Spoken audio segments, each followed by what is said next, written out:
Live to Monte Carlo now on BBC One Northern Ireland, a stunning backdrop for some serious Formula One. Stand by for the Monaco Grand Prix.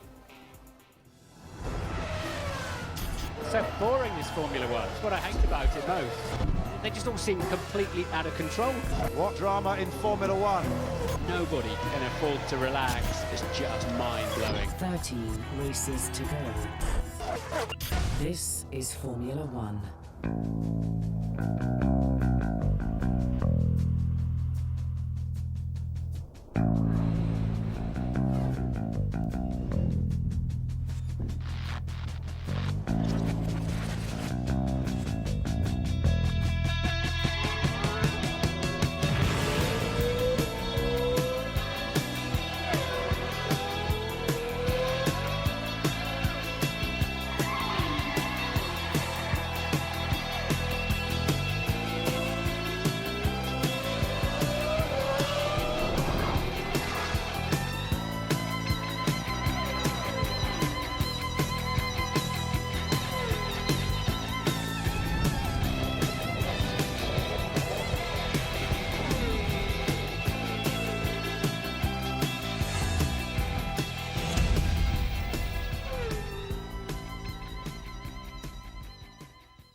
This is a state of emergency.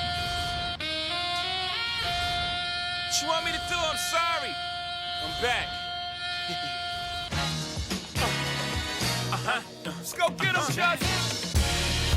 Hey, hey, show me what you got, little mama. Welcome to race 6 of the 2010 season. And it's the one we've all been waiting for. Monaco, baby, yeah!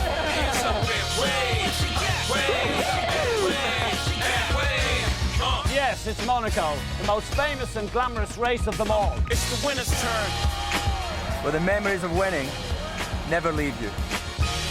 The place where the stakes are always high. Okay, show me what you got, babe. Words slurring, engine purring. It's where the risk-taking high flyers can make a real name for themselves. Hands up and wave, wave, wave, and wave. H-O-V-A, gold bottles of that Ace of Spades. And the Brits have reigned supreme for the last 2 years. Show me what you got, shawty. Show me what It's the ultimate test of nerve. It's the Monaco Grand Prix. It's time for the drivers to show us what they've got. Show me what you got.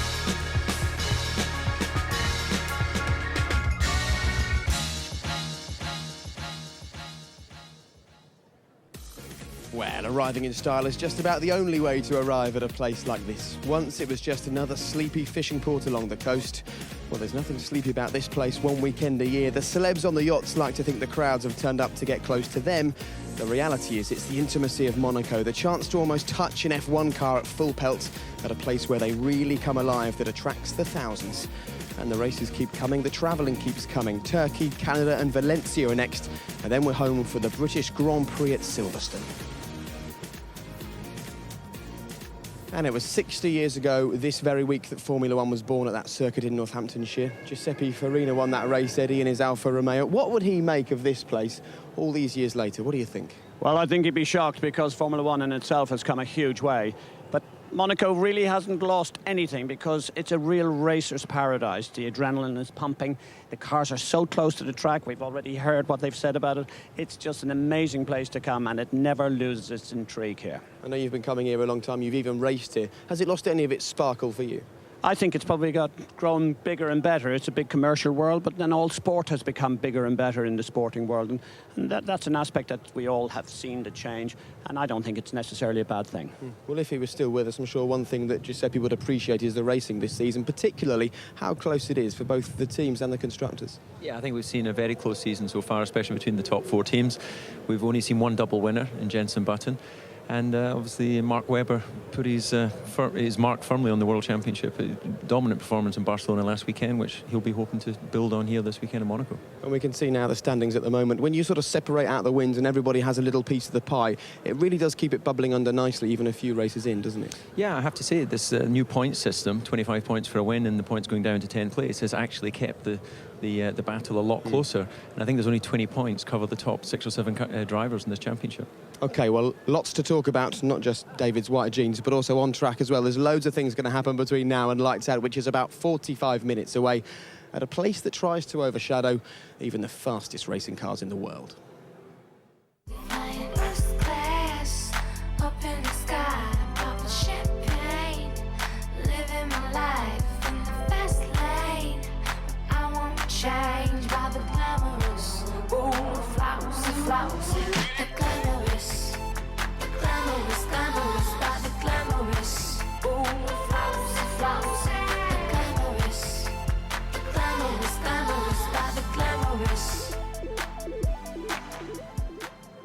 It's nice, isn't it? So, DC, you're in your late teens, your early 20s, you're driving in Formula One. How do you come to the race here and not be distracted? Well, the focus of the fear of the racetrack is the thing that keeps you from not being distracted. No amount of simulation, no amount of Sony PlayStation is going to get your eye in on this racetrack. You need to be out there and learning it at speed, and that is a huge challenge for these young drivers. First time through the tunnel, how scared were you? I wasn't flat, that's for sure. And obviously times have moved on. The car's a lot more sophisticated today, but it took several laps to get that flat. OK, now, Eddie, you're sporting nice blue glasses. I'm guessing that's because your beloved Chelsea won the FA Cup yesterday. But if they'd have been playing with Fernando Alonso up front, I think they would have found it an awful lot easier. Well, Fernando, you know, these guys every Tuesday, it's a traditional thing to have this big sporting and charitable thing where a lot of money is raised and all for very good causes. But me, as a team boss, I absolutely hated this. I just couldn't cope with it. I know David here has had an injury as a result of it. It is probably the worst timing to ever do something like that. Oh, indeed, I spent Tuesday night before the Grand Prix here in '98 at the hospital having an X-ray. And just one small correction, don't adjust your sets. These glasses are actually purple, not blue. It's just colourblind. I am colourblind. I do not have white jeans on. We move on. Yes, and I just assumed they were blue after Chelsea's win yesterday. Right, let's move on and talk about an own goal that Fernando Alonso scored yesterday when this happened.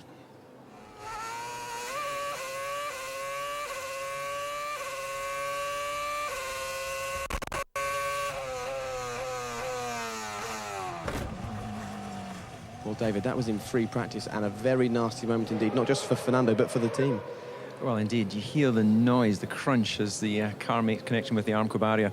You're arriving there at over 175 miles an hour. He just locked that inside wheel. And once you get off the clean line here, you're out there on the old dirty parts where there's been buses and cars being parked all through the rest of the year. And he was on a one-way ticket to the Armco. And that was a big problem for Ferrari because the chassis was damaged. They don't have a spare car here as part of the cost-cutting methods that are involved in Formula One. So they have a chassis in a box, and that wasn't able to be rebuilt in time for qualifying. OK, so no Fernando Alonso, but there were still 23 cars taking to just 2 miles of track yesterday for the first part of qualifying. Ted Kravitz took a look at how it unfolded.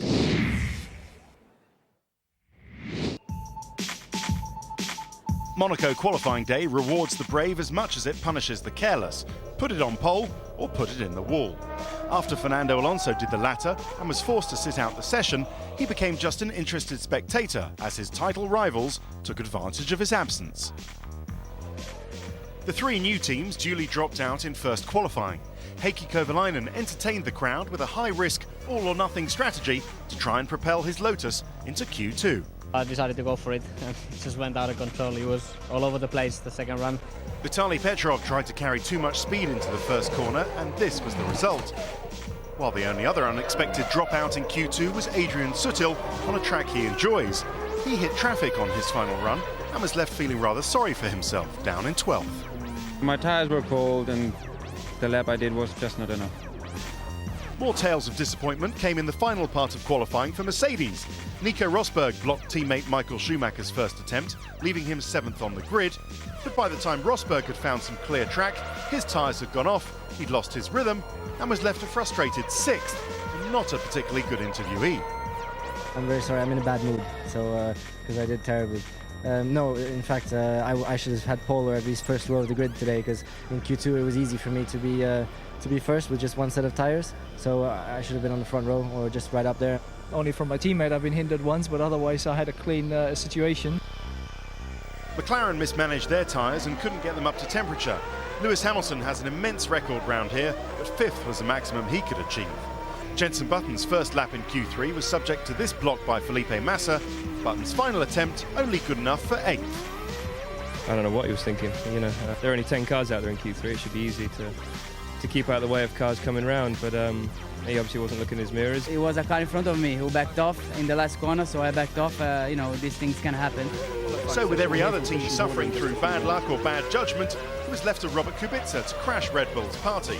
The pole was going for pole, but had to settle for second, edging out Sebastian Vettel into third, who counts Monaco as one of his least favourite tracks.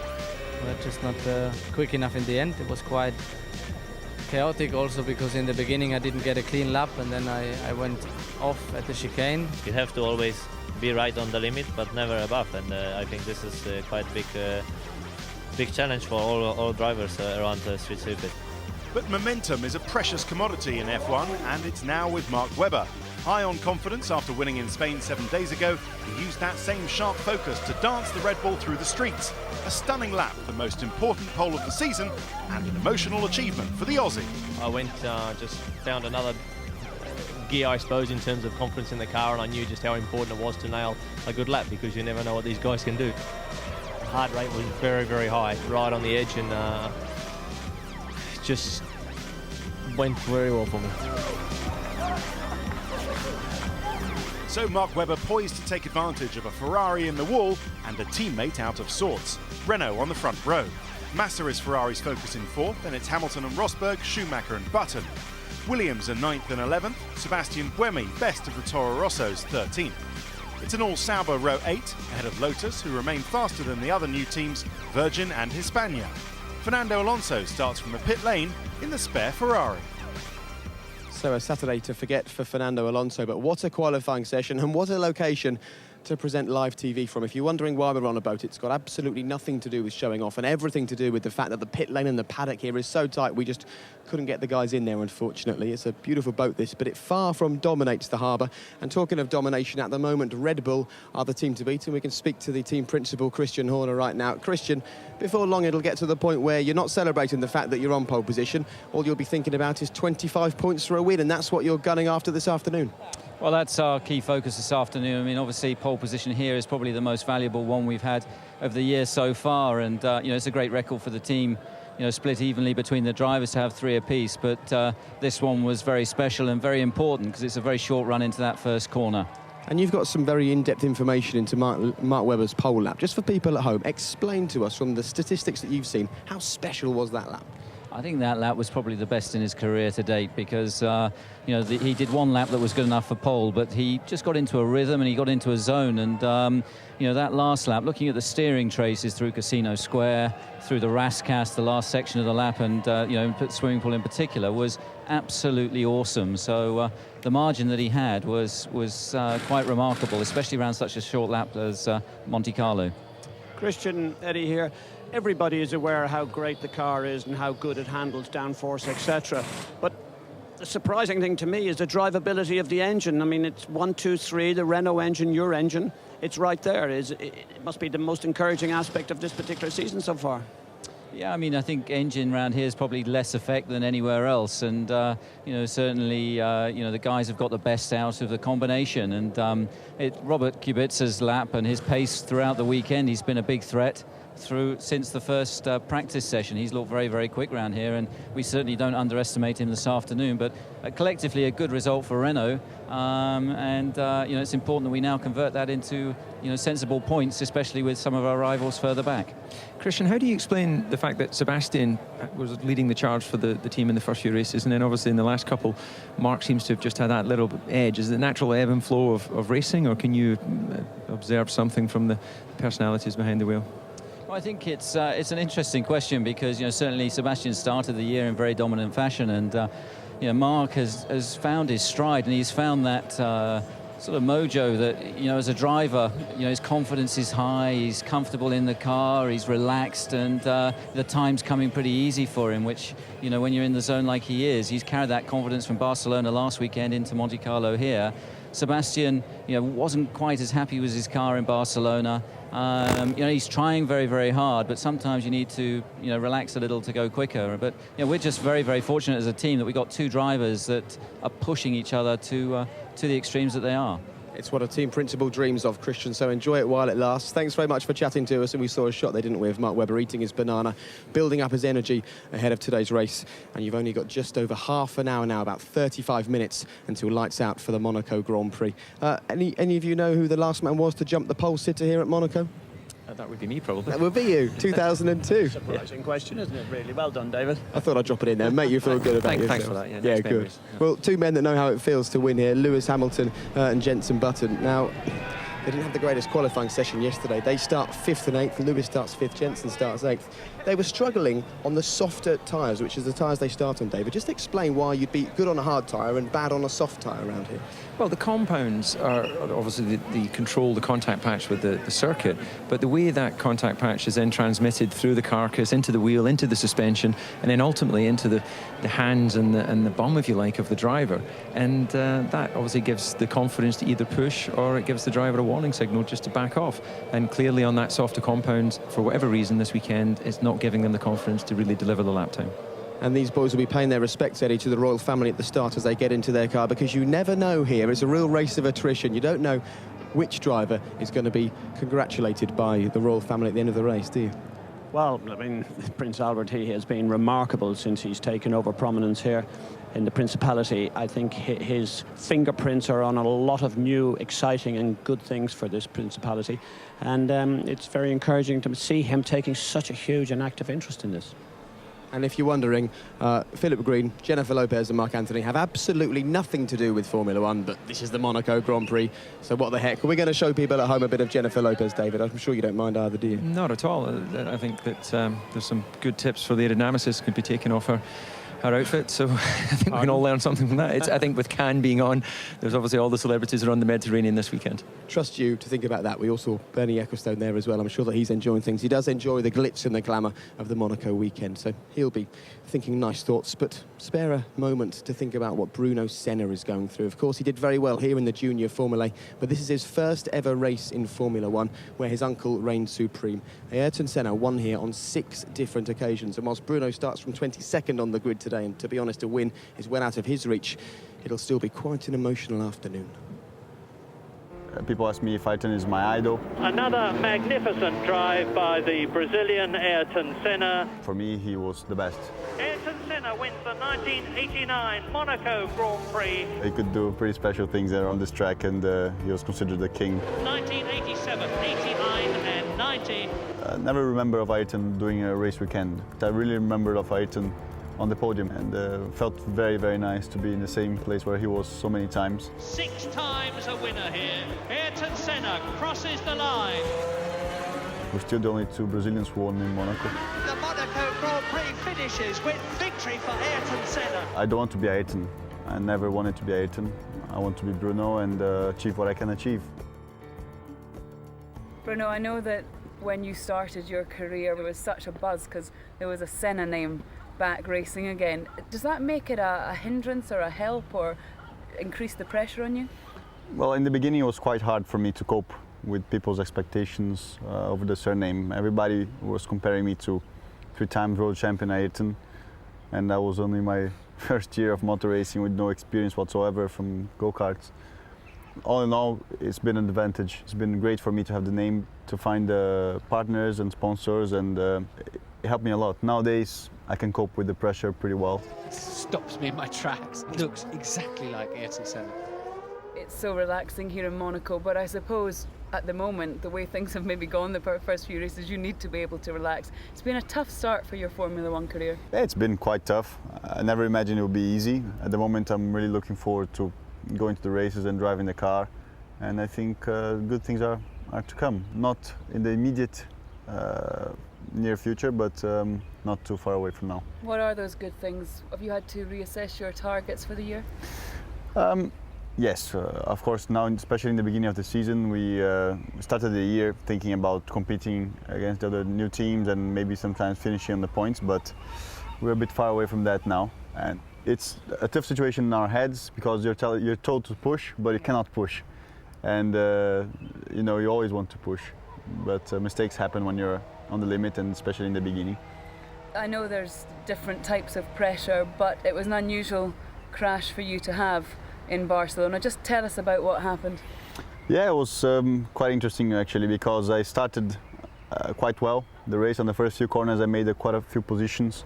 Then I made a mistake, unfortunately, but came back to the garage, was a bit apologetic to the guys, and my engineer said, you know what, I'm quite happy that you were pushing like crazy, because he realized that sometimes you just make mistakes. So I got a good support from the team, which is quite important when you make mistakes. And I plan to keep on pushing, but make the mistakes not happen again. And what about this race? This is the jewel in the crown. You won here in GP2. Well, I'm very excited to drive here, always. It's a great track. It's quite interesting to be a street circuit that has good flow to it. I have some good history here as well, of course, that makes me quite happy. But I think this could be the most difficult race for us to cope with traffic. We have to be looking a lot in the mirrors, and it's a bit more dangerous than in other circuits, because there's a lot more dirt off the line here. So we don't want to go off the line to let them pass. They don't want to go off the line to pass us. So it's going to be a bit of a fight. Big day indeed for Bruno Senna. Can we ever appreciate just how hard it must be to be following in the footsteps of such a successful family member who shares the name? Well, there's a couple of ways of approaching this. Could he have got to where he is now without the great name of Senna behind him? That's a question somebody needs to ask. And the other thing is, of course, it's intrusive. Everybody wants to ask, because he was such an idol. I mean, he was an icon in our industry, in motor racing.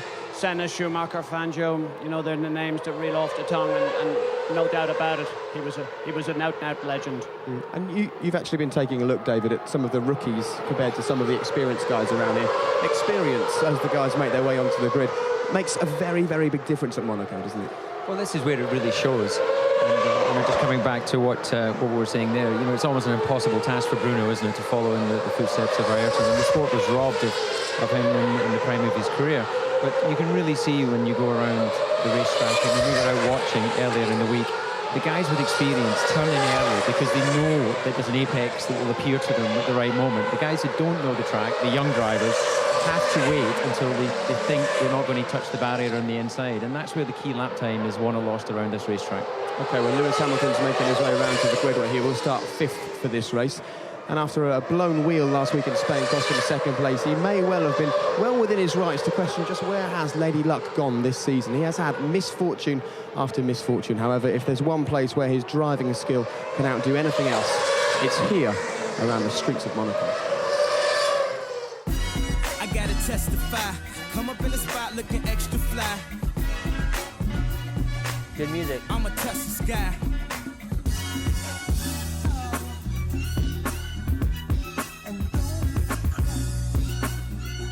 Such good music for this one.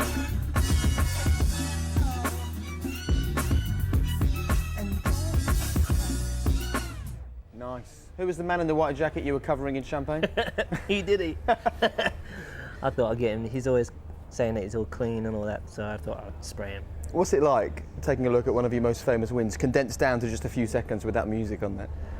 Well, the crazy thing is, you know, when I'm traveling and since I've been in Formula 1, I swear I haven't watched a Grand Prix. I miss, you know, having egg and bacon on a Sunday morning, watching the race, and to watch that and to just reminisce. It would always be my dream to win the Monaco Grand Prix. And after kind of, you know, you have a mishap at the beginning of the race, to come all the way through, do a sweet job, the team did a great job, and we won the Grand Prix. It's just the most satisfying. It felt amazing. Plus, you picked some good music. Thank you very much. Good. You didn't actually pick that, but I did. It was a personal choice of mine. Yeah, I know it was. You know that my taste in music isn't that good. I thought you would have gone for something like Status Quo or something. You've got me down as an old rocker, haven't you?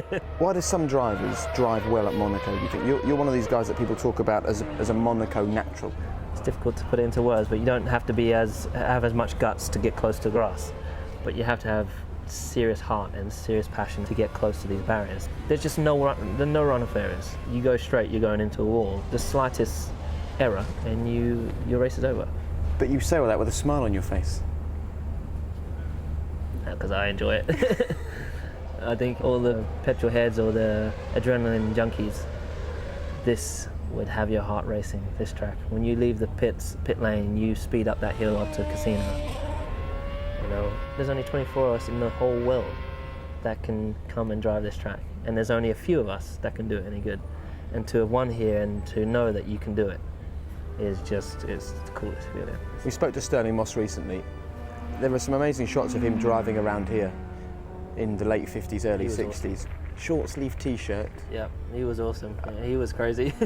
The people say we are crazy, but back then, geez, the guys, but they knew nothing different.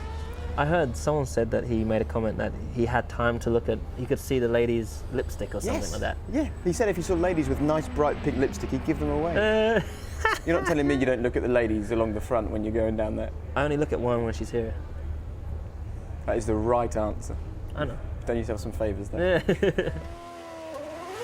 You know, people comment that I have an aggressive driving style. I think rather than use the word aggressive, it's just passion. It's just all heart. You know, I really dig to the deepest depths of my heart and I pull it out. I drive with my heart. And whether you want to interpret that as aggression, I guess everyone has their own opinions. But I'm very, in terms of me in the car, I treat her like my queen, you know? Just try to be as smooth with her as I can be. I trust her. She takes care of me. When you climbed out of the car after your accident in Spain, you looked so dejected as you sort of sat on the edge of the cockpit. What was going through your head at that point? I guess I felt gutted. I just felt, what a shame. I felt positive, but kind of like, what a shame. That was an awesome race. So I really enjoyed that. You couldn't just wait until I got across the line. I was curious to see what had happened. The rim was rubbing on a certain part of the car, and it just got hot and hotter and hotter, and it blew up. You watch it in slow-mo, part of the wheel just flew off, and the tyre deflated, and that was it. Do you want us to leave you to have a sleep now? Because you are so relaxed. Yeah, no, it's pretty cool. I've got to get to work. All right. So take it easy, all right? Cheers. See you later, Lewis. Well, I imagine he won't be nibbling on sweets and chilling out at the moment because the race is approaching fast. You can still hear the cars making their way around the track behind us. The cars getting to the grid, and actually it's so busy here in the harbour. I think people are having a last-minute dash, you know, deciding which yacht to go on. Big decisions like that have to be taken all the time here at the Monaco Grand Prix weekend. Lewis Hamilton, sitting 6th at the moment in the championship. How important is a good finish for him from 5th here today? Well, I love his style, first of all, and the excitement that you could see in that interview you did with him absolutely overflows because that's what people here in the grandstand want to see. And I think with an aggressive style, he has to watch the first couple of corners. But, you know, he could make the podium, and I think that's where he's probably targeting for. I think the win is out of his grasp, sadly, for him, but podium possibly. Yeah, I agree with that. And also, the championship is very close. So I don't see why he would be too disappointed with, you know, he's made the grid. He now knows he's got to do 78 racing laps, get some good points here. It's a long season. We went for a walk around and had a look at the cars. Lewis looks amazing driving around here, doesn't he? Yeah, he's so committed, isn't he? And as he said there, he treats the car like his queen, but he's quite aggressive with that queen when he's throwing it around the streets of Monaco. Well, his queen is sitting on the grid, and Martin Brundle is on the grid for us. Now, Martin, you attract trouble even at the widest of grids, so good luck in there this afternoon. Pretty well down here. Welcome to the grid team. I'm in the combat zone, 10th to 12th on the grid. I think it's going to be quite an interesting place here because Adrian Sutil is the first man that, one of the key guys, I think, that can run on the harder tyres. Can I come and talk to you, Adrian? See if we can squeeze. There's absolutely no room on this grid at all. So I think you've got an interesting race ahead of you. Can you tell us what tyres you're going to start on? You're not giving any secrets away now. No, not now. So you'll see it soon when we get off the tyre blankets, but it's still my secret. So we need to try and get out of your guys' way. So my thinking is that you could go on a contrary strategy to this lot in front of you, and maybe if their tyres go off, you might be right on the back of them. Probably, yeah. I mean, we went through a few different strategies, but it all comes out to be, in general, difficult to pass in the end because even if you make up a lot of position on a different set of tires, you have to pit, and then you're just holding off the queue behind you, and once you go in the pits, you lose all the position. So bearing that in mind, it's going to be a difficult race for us, but I think 12th position in general is good, and I believe our strategy is the right one. Good luck. We'll see you later on. Let's wander down towards the front. Vijay Mallya, Vijay, your team's looking good today. Yeah, well, you know, I mean, we are where we are on the starting grid. Hopefully they get through the first corner all right. The cars have good race pace, so I'm quietly confident. Have you told them not to run into each other? Well, that's something they should know already. Okay, moving on. And yeah, it's of course Tonio Liuzzi is here, 10th on the grid. Strong effort from him in qualifying. Then it begins to look a bit like a tube station as we head towards the front of the grid. Rubens Barrichello, a very strong performance for Williams. I know he was on the grid just a moment ago. But he's at the back of the car. Look, there he is. We have a quick word with Rubino. Normally he's keen for a quick chat, talking to Sam Michael there. Sam giving him some last-minute information, and we'll dive in. Rubens, what can you do from here, my friend? The only way is forward. We had a good balancing quali, and so I'm hopeful. We're struggling a little bit with on the traction side, a little bit aerodynamically, a little bit mechanically, a little bit to improve on the engine. But so far, I think 9th is what we could aim for here. 78 laps. I mean, it's tough with all these young bucks around you. They have to fear the old bucks. Good stuff. Have a good one. Maybe we don't get run over here. The drivers have to come on. They're driving their cars as they're being pushed, looking like they're driving super tankers, and because they literally have to sort of edge them through as they were through all of these people. Goodness knows who these people are. Where is Michael Schumacher? Is he anywhere near his car? Bernie, how are you? Right. Schumi has gone. That's a shame. I'd like to talk to him today. We'll wander forward then. Here is Nico Rosberg's car. We'll dive in and have a quick word with one of Damon Hill. You're one of the stewards this weekend, Damon. You made any money? Well, no, I haven't managed to find any of these guys yet. They've all been too good. I thought qualifying was stunning yesterday. But the sport's at its peak, I thought, yesterday. Yeah, I absolutely agree with you. It was really wonderful to watch, wasn't it? But are you wishing you were still on this grid? You can't help it, can you, Martin? You know, you're never going to lose the love of what it was like. But we're too old now, mate. You know. Sad but true. I'm going to wander on. Have a great one. Nico is. Let's just see if we can get. He was so angry yesterday. We'll see if we can get one soundbite. He's talking to. One soundbite for us today, Nico. Are you sure? Well, we've got the soundbite already. You might as well have just said something. You were very unhappy yesterday. Are you happier today? I'm a little bit happier, yeah. I mean, now it's yesterday's past, and 6th place is still a good place to score a lot of points. Good luck. See you later. See you later, Jock. Right, let's wander forward, see who we can find at the sharp end. The beautiful and the rich and the famous, somewhere mingling in this lot. Felipe Massa. Hello, Tanya. How are you today? Who have you spoken to? Fine. We're not meeting each other at an interview, thank God. Okay, yeah. Well, I'm Mr. Popular there, as you can tell. And right, let's dive into the middle of this lot. What's going on here, Chief? What's happening here? Anything good? Excuse me. Yeah. Are you speak English? I do speak English. Right, we're doing an MRP, a Marty's Random Person, and who are you?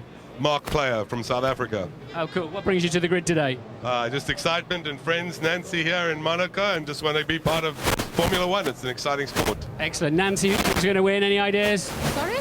Who would you like to win the race today? Kubica. A fan of Kubica's. I think he's got a very, very good chance. I'll see. Kubica is, I think, how they pronounce it, where he comes from. I'm actually lost on the grid here now. We need signposts to find out where we are. We've got Sebastian Vettel here in 3rd place. I don't know if he's about for a chat. How are you? Is Sebastian around? He's gone. Is he coming back at some point?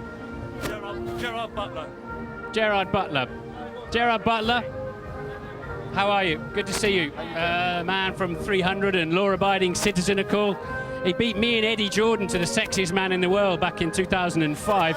Sorry? Who said that? I read it somewhere. Was that right? I think that was my mum put that in the paper. So what brings you to the grid today? Presumably you're over in Cannes, are you? What? Yeah, it's a bit noisy, isn't it? Presumably you're over in Cannes, are you, for the film festival? Actually, I'm not in Cannes. I kind of avoided that this year, but I just finished I was doing a movie with Ray Fiennes in Serbia and Montenegro, so I'm swinging past here, but I'm not 90% sure I'm not going to be in Cannes. All the girls in the TV compound insisted I found you somewhere. I'm looking for J-Lo myself, but they were dead keen to see you. But what do you think of F1 from what you've seen of it so far? You know, in actual fact, this is the first race I've ever been to.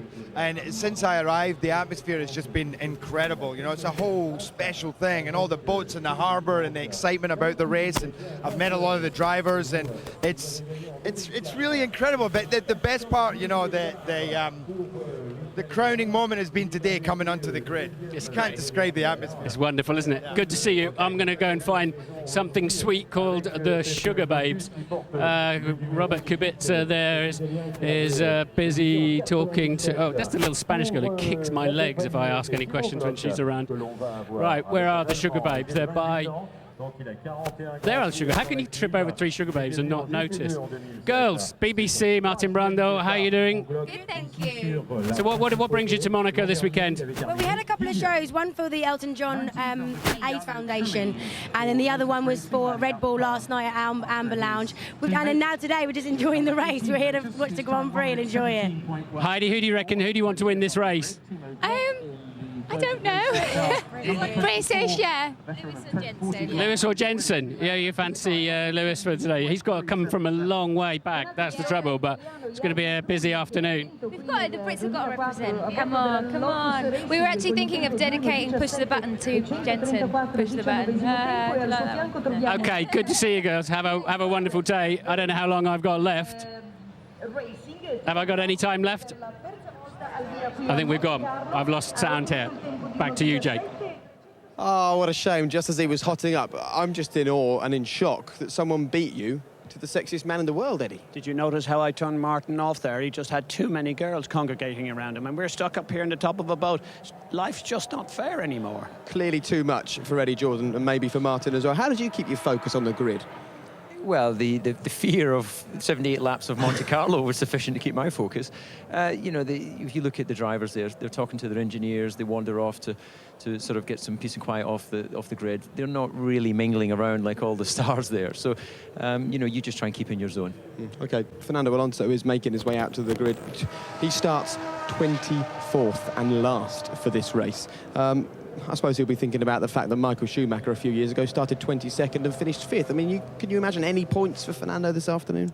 Very difficult. I know the point system has changed dramatically, so points to the top 10 possibly encourages him, so he'll get up and fight. But even the back markers here are really difficult, and I think what he did yesterday in the qualifying has damaged not just him, but also his team's ability to make a big impact on the point system here today. Yeah, but it's just one race in a long season. He'll clearly be very disappointed with that, but he'll take heart from the fact that a number of drivers have started from the back and scored points. OK, so Fernando's at the back, Mark Webber is at the front, and everyone has been waxing lyrical about Mark Webber's pole lap, but don't just take our word for it. Here's Martin Brundle to talk you through. It was a tremendous qualifying effort from this man, Mark Webber, under intense pressure. Into the pit straight that's anything but straight, up to 170 miles an hour, trying to spot the bumpy braking point for the first corner, Sainte Devote. Down 3 gears, 70 miles an hour through the exit. The barrier is so close on the outside. Grid position is everything here at Monaco. Over the decades, we've seen many first corner incidents, and the first lap itself.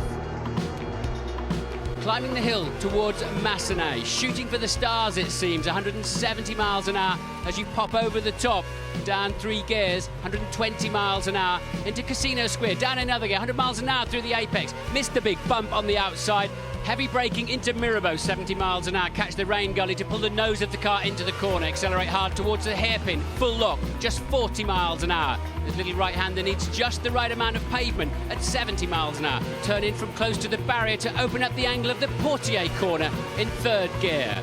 It's so easy to touch the barriers here, as Senna did from the lead in 1988. As you go into the tunnel, your eyes adjust quickly. 175 miles an hour through this flat-out right-hand kink, and you burst into the brilliant sunshine. There's a lot of danger in the braking zone, as Jensen Button showed us, and David Coulthard confirmed back in 2008. We hit the brakes hard downhill. He spots the 2 apexes perfectly at the harbour front chicane. Brilliant traction, heading towards the Tabac corner.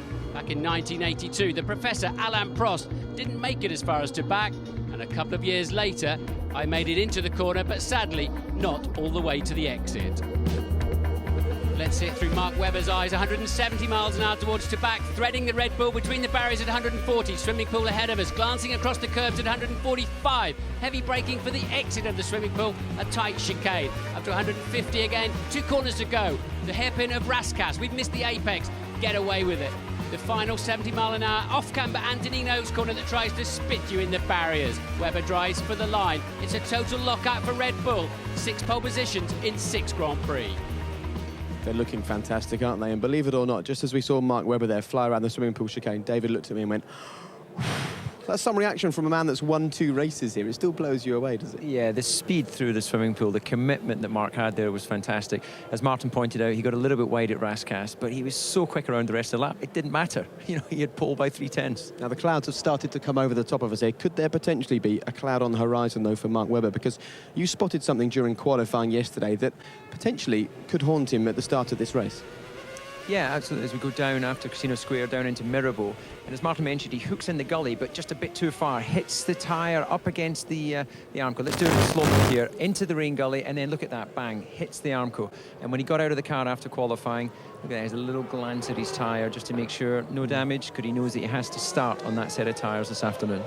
David, as a team boss, when you see this sort of thing, you say, oh my God, what has happened now? Look, this is our qualifying gone. But in actual fact, every time at Monaco, I have found when a driver touches something, even the rim is only half on there. As long as the wheels are still attached to the car, I don't understand how it happens, but they're able to drag it home and go quicker. So it defies all logic in many respects. Well, the focus that the driver has in wanting to deliver a lap time, you don't worry about things like that. You know, Mark won't even give that a second thought now. His focus is now on acing the start and getting to Saint-Devote first. Okay, well, one man who isn't really thinking about acing the start, just hoping that he makes it to the start and can get around this Grand Prix without more problems, is Fernando Alonso. Just to reiterate, an accident in final free practice meant no qualifying session for him yesterday. He starts at the back, and Ted Kravitz is in the pit lane with that Ferrari. Ted.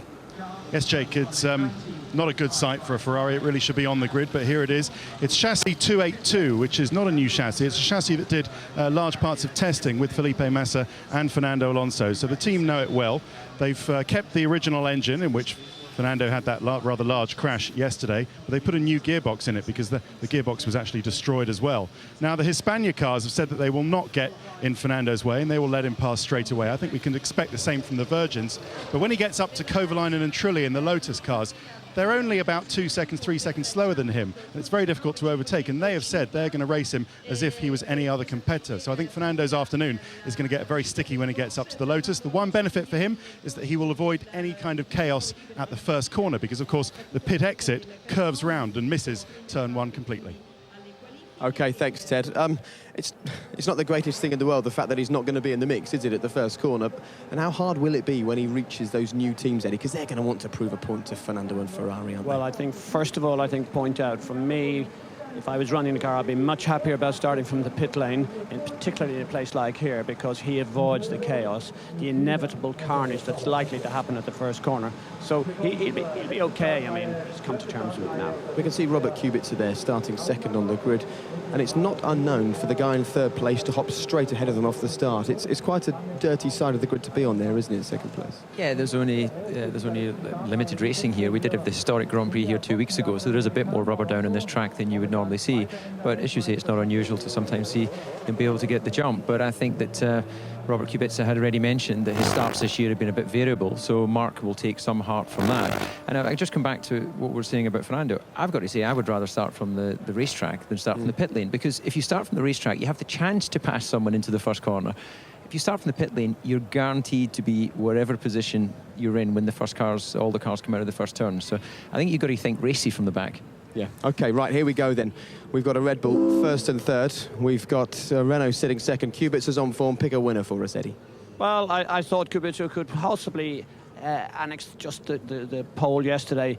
I'll have to stay with him for the race because he's hungry for this. I want to see Mark Webber win this. He's put in a star performance in qualifying. He deserves to take this to the checkered flag. You want to see him win it, but can he win it? Yeah, absolutely. He's in the best position. He's done the hard work. Now he just needs to get to turn 1 and maintain position from there. OK, he's the man being chased, of course. Now, they refer to this particular Grand Prix as the race of 1,000 corners. Well, is Mark Webber's championship challenge about to turn a big corner? If he wins here today, then his fellow challengers are going to have to take him very seriously indeed. It's time for the 2010 Monaco Grand Prix with Martin and Jonathan.